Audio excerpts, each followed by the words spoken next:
Stockbridge Muncie Band, and she's currently the director of the first National Native American Collegiate Hackathon, as well as the co-star of the television series Code Trip, and founder behind an Indigenous-focused blog that was shortlisted by the UN Global Partnership for Youth. And that said, she has an extensive list of accolades that she has acquired over her post-education here at Diné College, and we're very happy she's back. And she'll tell us a little more about what she's been doing since then. And so with that, I'd like to introduce Robin Lee.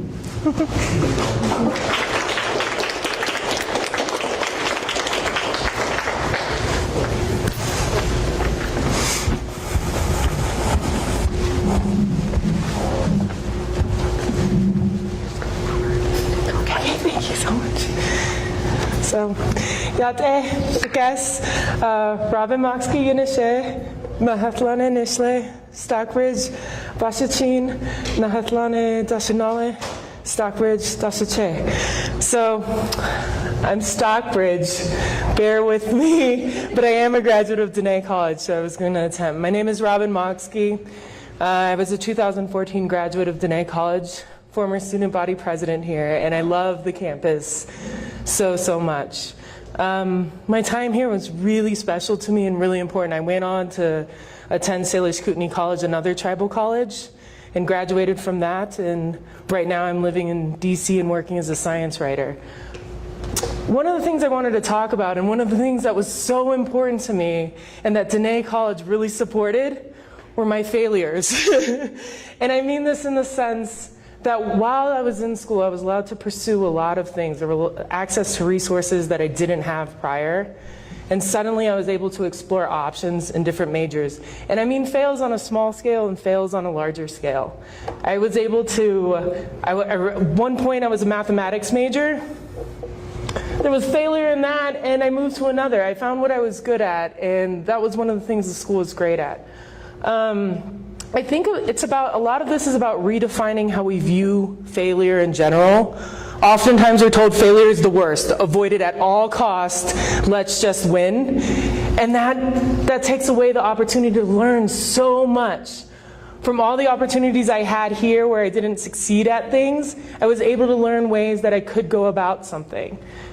One of the things I did one of my hobbies was coding, and it has been coding for a while. And when you're coding, you start to learn that failure is just a part of the process. For days, I will work on a problem, I will code it, I find out that I'm missing a piece, I have to try again. It's a lot of fail, and then every so often something works, and it's so exciting, and I succeed, and I figure it out, and then I have to move on to the next project right after. And I think if we start viewing life like that failure is not something to avoid. It's a really great process overall.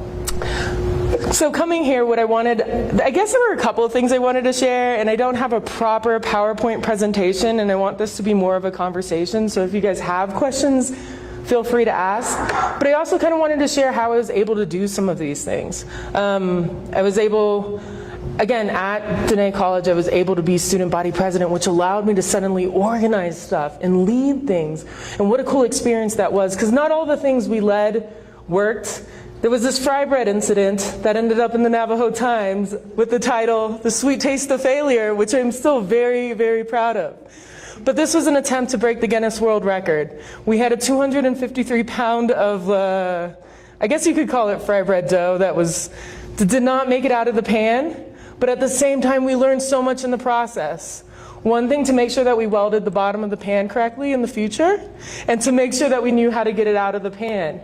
But in the process, I also made friends that we still talk about this yearly. I know the pan is still around campus, and it's used in different things. I see pictures of it on Facebook sometimes.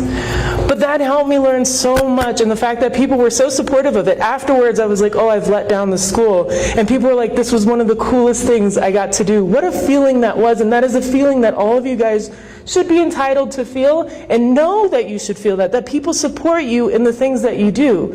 And the more things you attempt to do, the more things that you realize, people are not going to focus on your failures. They're going to focus on the fact that you even attempted in the first place. And I think oftentimes we run into the situation where, at least I did, I had few opportunities sort of growing up, and the internet allowed me this sort of escape where like, oh, how do I go to college? How do I do this? And so I could like sort of explore these things in this digital realm. But it wasn't until I actually like came in where the digital realm and this real space sort of met, and that was what college was for me, because I had all these ideas, I had all these questions, but now I had this real platform to use it. And also there were people. So I could have people supporting these ideas, or I could at least attempt to get people to support these ideas. Whether it was walking in the woods in the middle of the night, whether it was going on weird hikes to things, whether it was building that medicinal garden that we never fully got off the ground, but we at least attempted. All of these helped me out so much, and what they further like instilled in me was this sense to just explore things and try things and not be afraid of failure. In fact, sometimes when I do fail, it's like I will dust myself off and just try it again. While I was at Diné College, my last semester, I started realizing I would look up people that I admired. Dr. Maxkii was one of them. I would look up people's CVs and resumes online, and this helped me out a lot, because it's like, how did this person get from point A to point B? Like, how come this person is able to do these things? And I started seeing that all these people had internships on their resumes. I didn't know what this was. I had never had an internship before. How does a person even get an internship? And I'm thinking, how does a person like me get an internship? So I would Google it. And then I was like, oh, okay, like it seems like DC is the hotbed. Washington, DC is where people go to do internships. And I think when you already are okay with failure, there's not a sense of like, oh, I can't apply for this, I'm not going to get it. I might not get it, but I'm going to apply anyway. Like, you know, I'll learn another way to apply in the future. So I applied to multiple internships, and I ended up getting one in DC. That set this new course.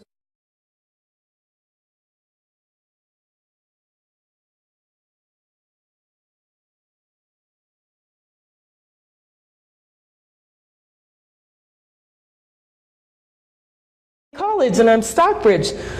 What's that? And it's this sense of like, you can either go like, oh, okay, I'm not going to talk about this in the future, but in my case it was like, no, I'm going to talk about this because this is definitely part of my journey, and this was so important to me. And that's something that, at least for me, I think is important, to never forget the things that help you get where you were. And Diné College has always been so important to me, and the community here has been so important to me. But from there, I was like, now I'm in this internship, and I'm Googling other things, like what comes next after that? Continue to ask questions, continue to look for opportunities, and also know that you deserve those opportunities, and you deserve at least the attempt at those opportunities. If you don't get it, try it again. I'm telling you, I've applied to over 20 things, and I will get rejected from all of them, but all it takes is that one internship, and that makes all the difference. It was that one scholarship, not the like 50 that I didn't get. It was that one scholarship. It was Diné College allowing me into the institution. It was that one college that really changed everything. From then on, I was able to go and do so many things I could barely wrap my head around. I applied for a National Science Foundation Partnership for International Research, and I was sent to New Zealand and paid to go to New Zealand to do research. And for you guys looking for internships, I highly recommend that. It's NSF-PIRE. But Google the things that you're interested in. How I found out about that was I was like, I want to travel, because I found out looking at people's resumes that everyone was doing international travel. Well, the problem was I was broke. I had never done research. What do I do? So I Googled. But I would keep Googling until I found something that it was like, oh, how did this person, what is NSF-PIRE? What is NSF?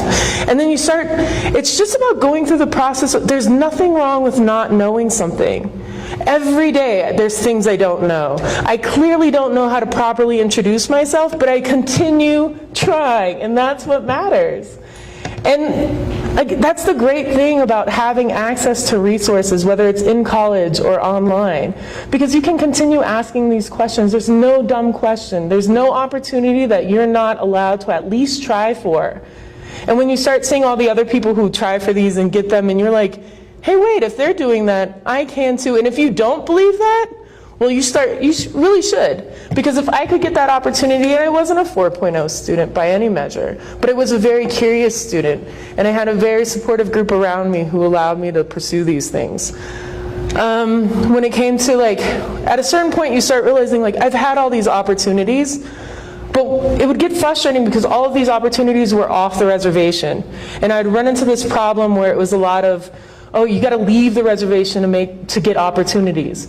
But why don't we start making opportunities on the reservation? And so this brought up another phase of my life where I was like, well, what can I do? Because it's one thing to point out a problem, but it's another thing to start at least attempting a solution. There were a lot of fails in that process too. But one of them I realized, I remember the feeling when I was able to get a line of code done. There's a certain amount of success that goes along with that, or at least for me personally, I would feel oh, I've done this. I was able to get this tiny line done. But then I was how can I make other people feel the same way that I felt? Oh, well maybe I can, coding is another way to go about this. So I created a proposal for a hackathon. I shipped this around for 2 years and not one taker. And I would run into a lot of people that were this is great, but there's not really a market for natives in tech. Which is really weird because it's well, I actually, my roommate is, and I know people back home that are. But there was no proof of this because there hadn't been one. And that's often sort of this negative cycle that we run into where people are well, there are no natives doing this. Well, we haven't been given the opportunity because we don't have the resources. Give us the opportunity and we can do this. But if that is immediately closed off, we continue to run into this. So it's kind of up to you guys to change this. And I think that's the exciting thing about tribal colleges. It's a bunch of really ambitious people taking opportunities and doing it. I know I was able to go to college and my parents weren't, so I took an opportunity that they couldn't have, and I ran with it, and I'm still running with it. But with this hackathon, for 2 years I was told no, but what I would do is I would just Google how to make a better proposal. What proposals that worked. I would look up hackathons that were large. How did they do theirs? I'm not going to look up just native hackathons because there weren't any. I'm going to look up, okay, what is the biggest hackathon, and I'm going to aim for that. It doesn't matter that there may not be an audience yet. We can make this audience. I ended up on this really cool TV series, and that suddenly gives you a sense of validity where it was oh, okay, and I had that, I had it saved, I had a commercial from it saved on my phone, and I was giving a panel talk at NASA Goddard, which was already a really surreal experience, and I found out the head of one of the largest American Indian science organizations was there. And I was this is my opportunity. I had never cold pitched.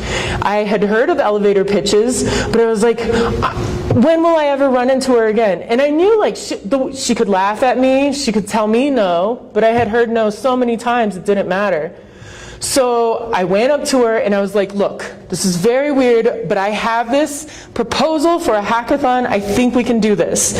She heard me out, but I could tell I had a very rambly sort of approach to this. And then I pull out my phone with the cracked screen and I was look. And I was computers, TV, thing. I was very nervous. I don't really know what I said, but she was nice enough to watch it and I think humor me. But somehow within all of that, she ended up saying yes. And she was yeah, this sounds like a good idea. We can do this. You can organize it though. That was kind of scary because I was just hoping okay, here, you guys can do this and I can just come on as an intern or something. But when you get that opportunity, take it. For 2 years I had been told no, so I finally got a little bit of the door open, just keep going with it. We went ahead and organized this hackathon, and I was still a student at the time. So by the day I'm going to classes, and by night I'm calling up sponsors and Googling because I didn't even know what to do. I had this proposal, but I didn't actually think it would happen, and it would happen so fast. The hackathon went off.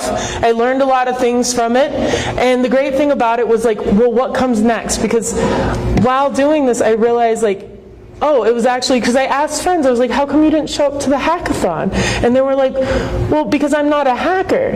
And then I realized the one thing that I overlooked in all of this, here I was thinking I'm making an opportunity, and then I forgot I need to communicate my opportunity.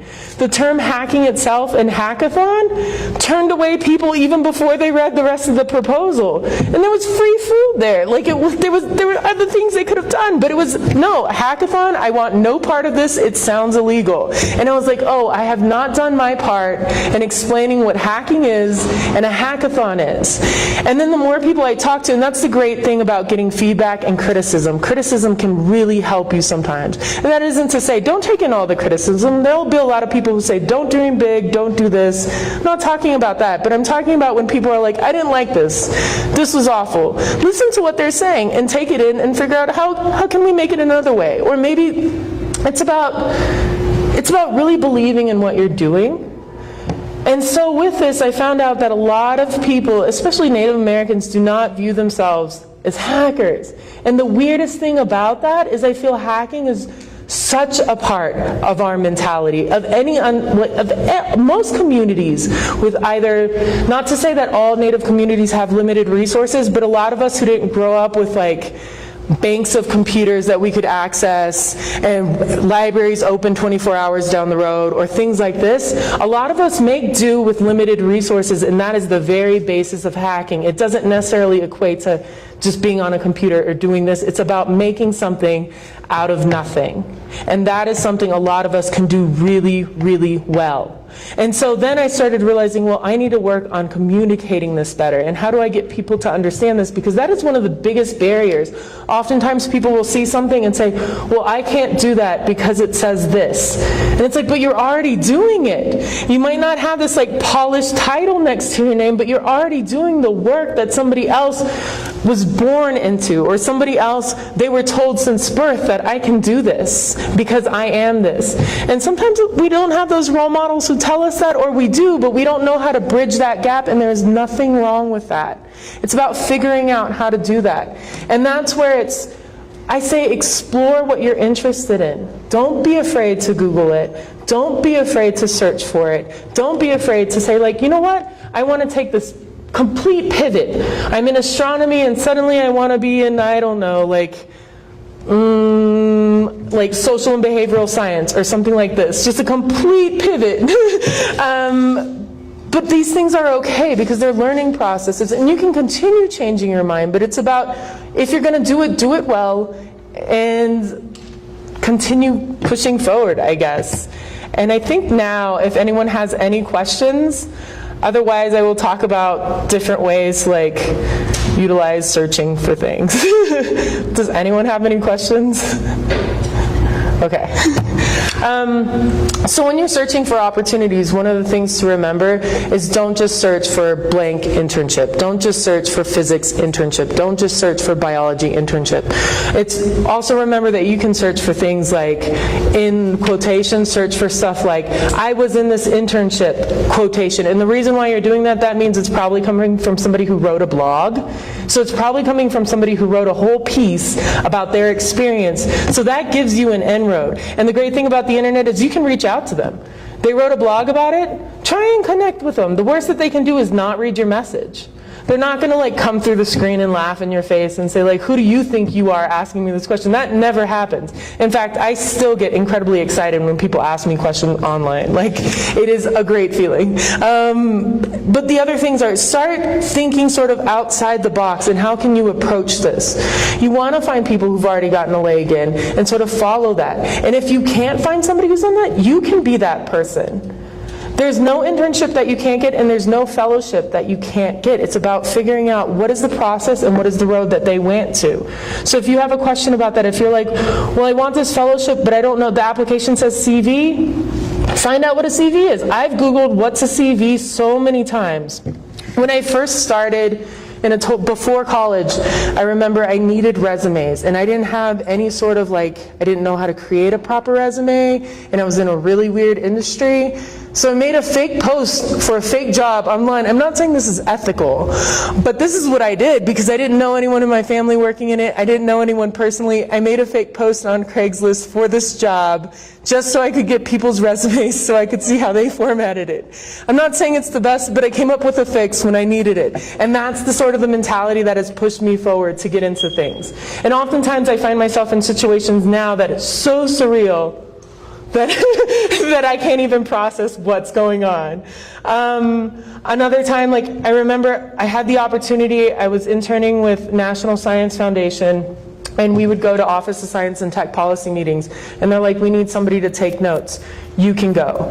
And it was one of those moments where it's like, you could either say no because it was my lunch break, I really didn't know what was going on, it's on the other side of town.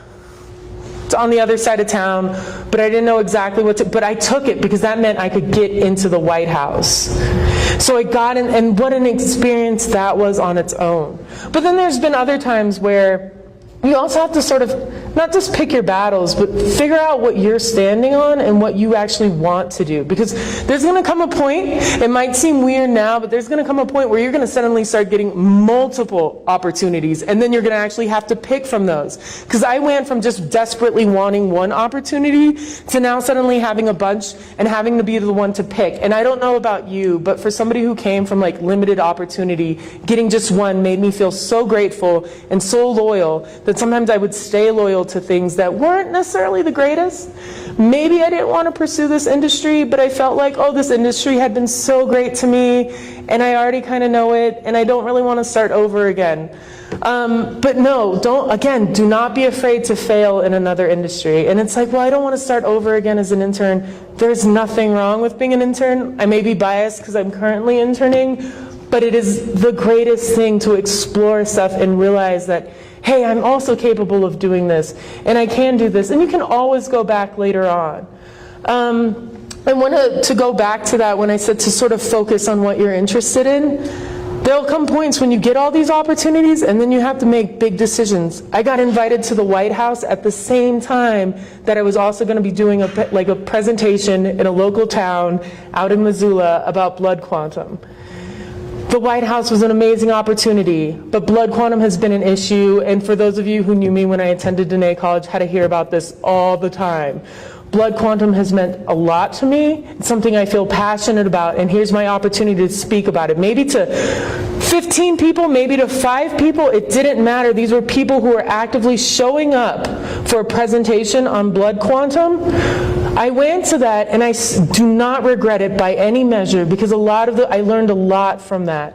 I learned how to present better, how to articulate my points about blood quantum better, and it's about making those decisions. And you know what happened with the White House? That came around again. I got another offer to go for the CS for All event. And so none of these doors fully closed. And people's response was like, you are making a huge mistake. Like, what a big opportunity. But you know you better than anyone else. So you know what you're interested in better than somebody else. They have all the good intentions in the world, and this is what I found out. Most people who are telling you not to do something, they're doing it because they're trying to protect you, and oftentimes they don't want us to feel failure. Because as I said before, failure is this thing where like society has almost bred into us as the worst thing possible. Like, let's avoid it at any measure. But all I'm saying is allow that failure in. Failure is, sometimes I do wonder, like maybe I wish I didn't fail so hard and so much, but it has helped me out so much. And like when I think about all the lessons I've learned and all the things I've been able to experience, and sort of this freedom that I have where it's like the worst thing that can happen is failure, which isn't that I've learned is not that bad. So that's where I'm saying, like, believe in yourself, believe in your ability to fail, but also to get back up from that failure and try again. And with that, are there any questions? Please. All right. I guess, should I talk about? Yes, Patrick? Okay, so you were talking about being here in that college, and how do you recommend students get engaged? There's so much to do, there's so many opportunities here on campus and at the campuses and centers. What would you tell our students about how to get engaged, why to get engaged? So engagement in tribal colleges isn't just a Diné college, and I don't like the term problem, but I don't know how else to address this, because this is something that we're starting to see. Because again, these schools provide us with these great opportunities, but sometimes there's no follow-up. No one shows up, and you're kind of like, well, I know people are interested in this. Why aren't they out here? I advertised everywhere, and it's also about figuring out how to properly advertise, which Diné does very well, because they realize, yeah, I can post this online, but most people are going to see a poster. most people are going to go through word of mouth. But it's also about directly engaging students, and this is what I found out, and just, again, going back to these like walks we used to do with students, I found out a way to get people engaged is to directly connect with them. And maybe I can't connect with them, and I can't necessarily explain what this opportunity will mean. Like, hey, yeah, you guys should come out and meet National Science Foundation. That might not directly translate, but saying like, hey, why don't you come and join this like presentation that's going on? Even though you're not saying what exactly is going on and it seems like you're being really vague, I found that has been a lot easier. And it is a lot harder because you're going to have to, that means you're going to have to go individually to people. There isn't sort of a large target, but then that word of mouth sort of spreads. These walks went from like 5 people to at points over 40. And this is walking in the middle of, in the woods in the middle of the night. This isn't something that I think people would be excited about, and yet it was something that has kept me in touch with people over the years. And so going back to the engagement part on that, I think it's about, it's not always just telling people what could possibly happen out of this, or what could happen in the future, or like, oh, this could help you out in this way, because some of us, I know I had a hard time seeing out of, I didn't think I was a tech person until somebody told me I was a tech person. I didn't think I was smart or a good egg until somebody told me I was. And sometimes we see ourselves in a certain way, so I could see this great opportunity. Yeah, okay, National Science Foundation is on campus, but what would somebody like me have to gain from that? They're not targeting somebody like me. I'm not a science person, because even though I'm doing science, but if somebody came up to me and was like, hey, Robin, there's an event going on, want to show up? I would feel engaged and I would feel connected and I would go. And I think with a lot of students, that's what we find out. Like even with AHEC, we were running into issues where, you know, we would pay these speakers to show up or these presentations, and I'm all excited and I was like, oh man, everyone loves the 1491s. And then everyone would leave, and I'm thinking, what did I do wrong? And again, I learned from my failures in a way, because it was like the one thing I didn't do. I advertised 1491s, but I didn't directly say like, you can show up to this. It's free and it's meant for you. It's not meant for these, it's meant for you. And I think it's about getting it across to students and getting them to believe that they're worth that opportunity. As odd as that sounds, I think a lot of us oftentimes feel like we're not worthy of these opportunities. I spent 2 years questioning, even when I was at Diné College, sometimes I would find myself questioning like constantly, like, it's sort of this imposter syndrome of, I don't deserve this, this is unreal, this is surreal, like when will it will all go away? And it's sort of, you fall into this self-defeating cycle. Well, now it's about undoing sort of that cycle, and it's also about realizing like, hey, like I figured it out, let me help my community figure it out. Figure out that they're worth this opportunity, figuring out that they're able to do this.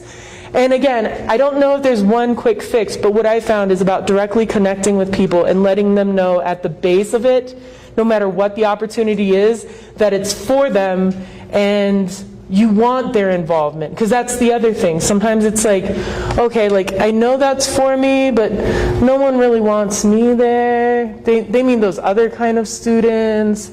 They mean those students with like straight A's. No. They want you there, and how do you get them there? And I think it's about personally targeting people. So I appreciate you asking a question. All right. So how did your blood quantum go? So the White House did not call me back I was invited for a totally different event later. And what I found out is, wow, like the White House has a lot of events. And two, they invite a lot of people to them. And once you're sort of in that realm, you'll be invited back. But as far as the blood quantum presentation, there were about 20 people there. But what was great about it was I am very bullheaded and strong about my feelings about blood quantum. And this is something that, since I was a teen and I would blog about it, I have felt so strongly about blood quantum. And I have not really changed too much in my overall, what I feel is the underlying problem with it. But I have changed. I'm starting to, instead of seeing this objective black and white with blood quantum, I'm starting to see all the gray in there. And especially like now that I was living on the Flathead Indian Reservation. So again, I'm Stockbridge Munsee. We're from Wisconsin. Blood quantum affects us because we're a small tribe, less than 1,000. My specific family is less than 200. That means if I have kids, I would have to marry somebody in the 200 people so my kids could be Stockbridge. That would be like having a kid with the same first two clans. Like that's not, I'm not going to find somebody on my res who's not my cousin. Like, and it's sort of this frustrating, like, I want my kids to know my culture. My culture is so rich. My culture is part of who I am, and I want them to know this. But I have this piece of paper, this arbitrary number hanging over me. So again, since I can remember, blood quantum has sort of been in my life. And then also I had to deal with growing up. There was a sense of like, oh, she's trying to be white. Look at her reading. Oh, she's an apple. She's doing this. Oh, she's so nerdy. She's, again, trying to be white. There was always a sense of people always want to qualify how Native you are. And the one thing that I have found out is you're always too Native or you're not Native enough. And that is so true, and it is so frustrating, but that's something to get over. I know I'm Native, I know my culture, I know my family, and that's really what matters. But that doesn't change the fact that blood quantum still exists and is sort of taking away our political power. And I'm sort of getting on a rant on it, but I'll get back to this thing. So here I am with this very strong feeling of it. I go to Diné College, and Diné College has sort of a different approach with blood quantum because you guys are a fairly large tribe, so it doesn't directly, I mean, it still affects all of us, but it doesn't directly affect you in the same way that it necessarily affects my tribe, a tribe less than 1,000. And then I go over to Salish Kootenai, where they have 3 different tribes living on the same reservation. So you have the Salish, the Kootenai, and the Pend Oreille, and they're having to keep a blood quantum system, and they're feuding within it, and then you have people that are introducing lineal descent at the same time. And I'm thinking, oh, hey, wait. And then also, to keep in mind, you all have these like border cities that are pressing on them to become involved, to be part of the tribe. And so you sort of see this like, I can see how blood quantum, I don't ever want to use the term positive in blood quantum, but you can see how people would put it in place with good intentions, or how it's sort of keeping things how it's sort of safeguarding certain traditions. That's not to say I don't ever want to equate anything positive with it. It wasn't a system that was made for us. It was a system imposed on us. And again, I'm getting ranty with it. But being in this room and presenting a very objective black and white, like blood quantum is, I had a slide that said blood quantum is statistical genocide, and like Helvetica, dark font, like, you know, very specific, and I was like ranting like this, and then somebody in the front row was like, well, blood quantum is the only reason that we've been able to keep our dam. And it was like, oh wait, like can I know more about this? And he was nice enough to share what was going on, and I did not know this. And then other people are like, hey, blood quantum has been helping me out by this. And while it doesn't necessarily change my feelings about blood quantum, it's going to change my perspective, and it's going to add a lot of depth that wasn't there before. And so, yeah, I mean, it wasn't great in the sense, like, I'm sort of caught off guard with those questions, and I was like, oh no, like, you know, the rest of this presentation isn't going to go any better because I think the next slide is like down with blood quantum. Like, you know, it's not great, but at the same, I learned so much from that. And that's why I'm saying, like, in comparison to, like, if I was at the White House, I'd be one of like 1,000 people probably, or one of like 500 people. And oftentimes, again, take any opportunity you can get, but you start getting to the point where you realize, I'm just there to fill a seat, and sometimes I'm just there to fill a seat as a woman or as a Native, and that in itself is frustrating to me. And because it's like, oh, you don't actually want to hear me, you just want me in the room so you can say that you're paying me some sort of lip service, but you don't actually want to hear when I'm telling you, like, hey, no, this is going on the reservation, and then you're just going, oh, well, it's a little too dark, like, don't go down, like, no. And so, yeah, I think I made the right choice, and I'm happy with it. And the White House isn't that great anyway. Like, the bowling alley is like 1 lane. What advice do you have for interns who are leaving the reservation?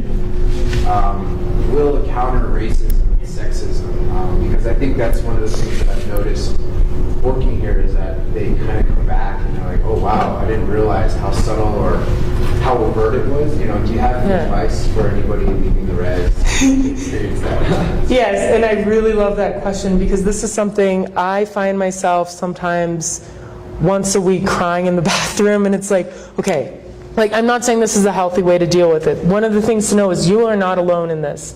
I am the only person with melanin in my department at the oldest science organization in the world.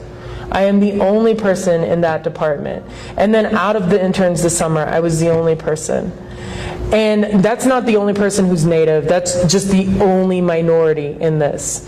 People would make comments to me, and in general, I think all of us have some experience with people just completely ignorant of our culture. The amount of times people have asked me, like, about teepees, or if I ride horses, or if I like buffalo, and it's like, we were fishermen, I don't know anything about that, that's not my people.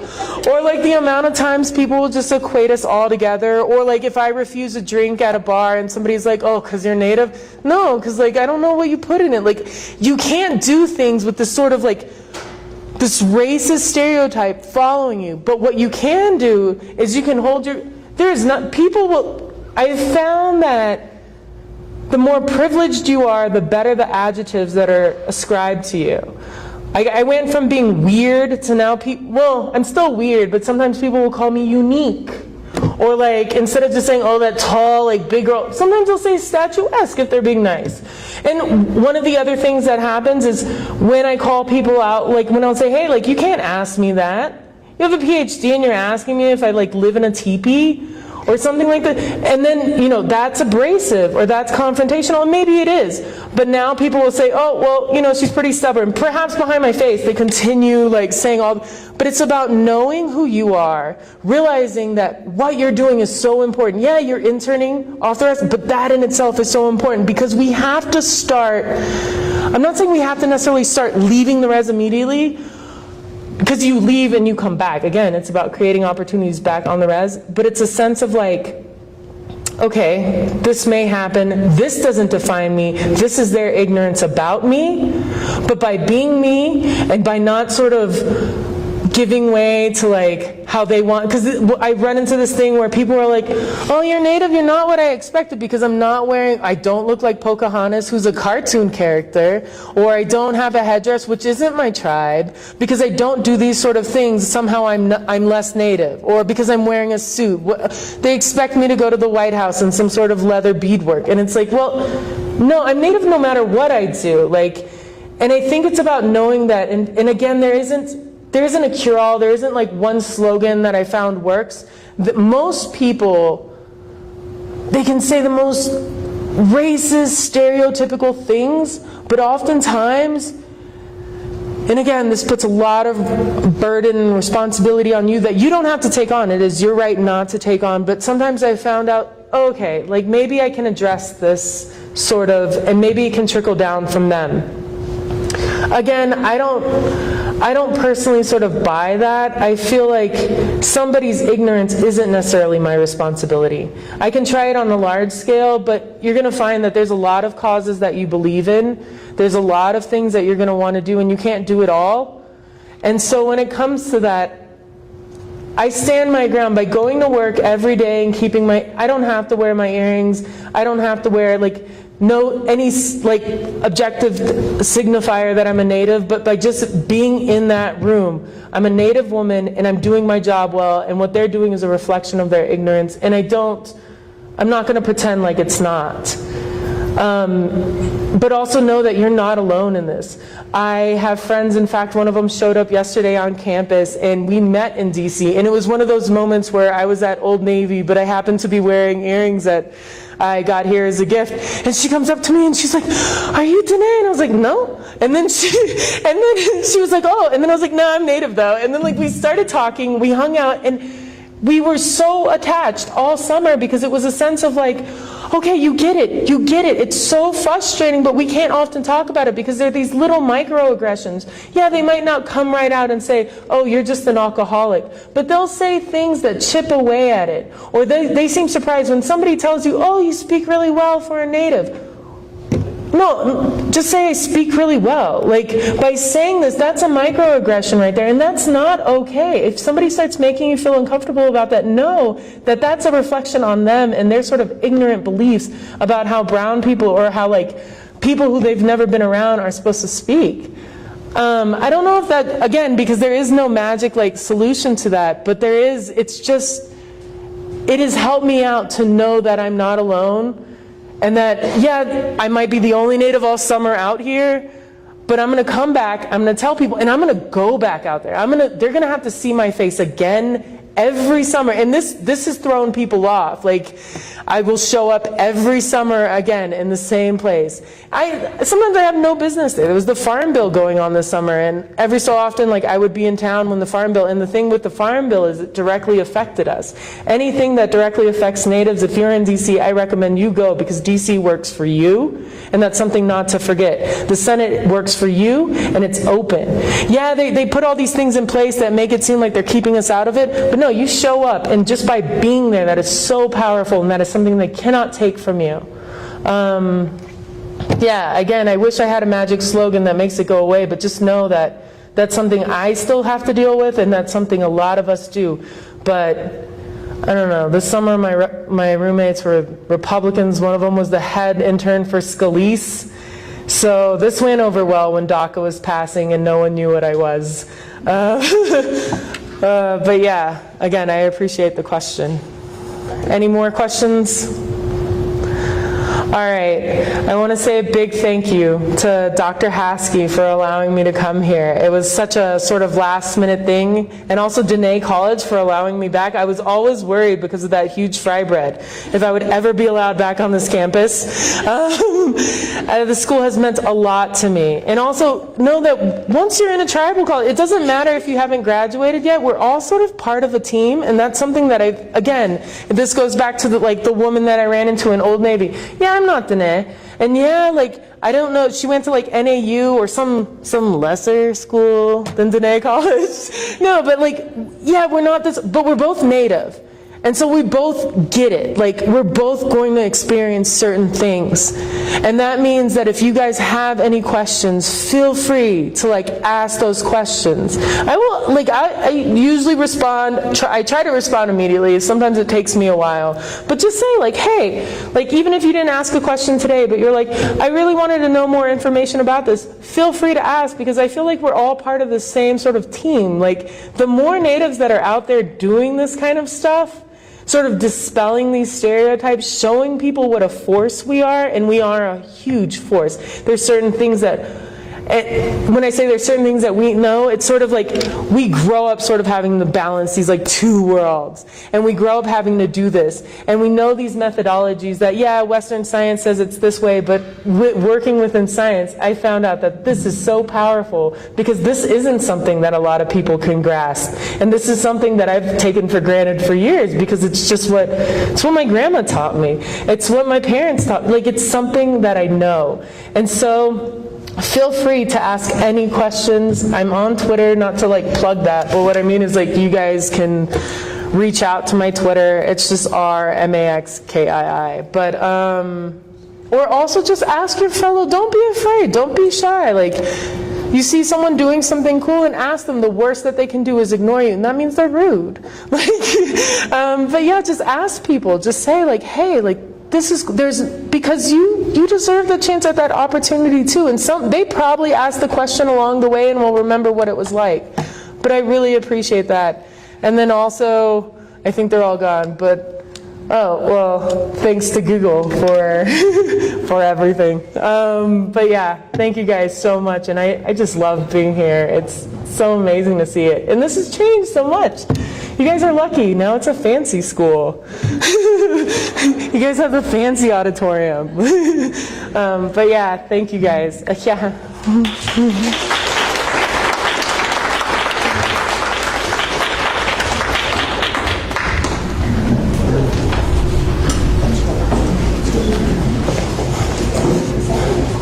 is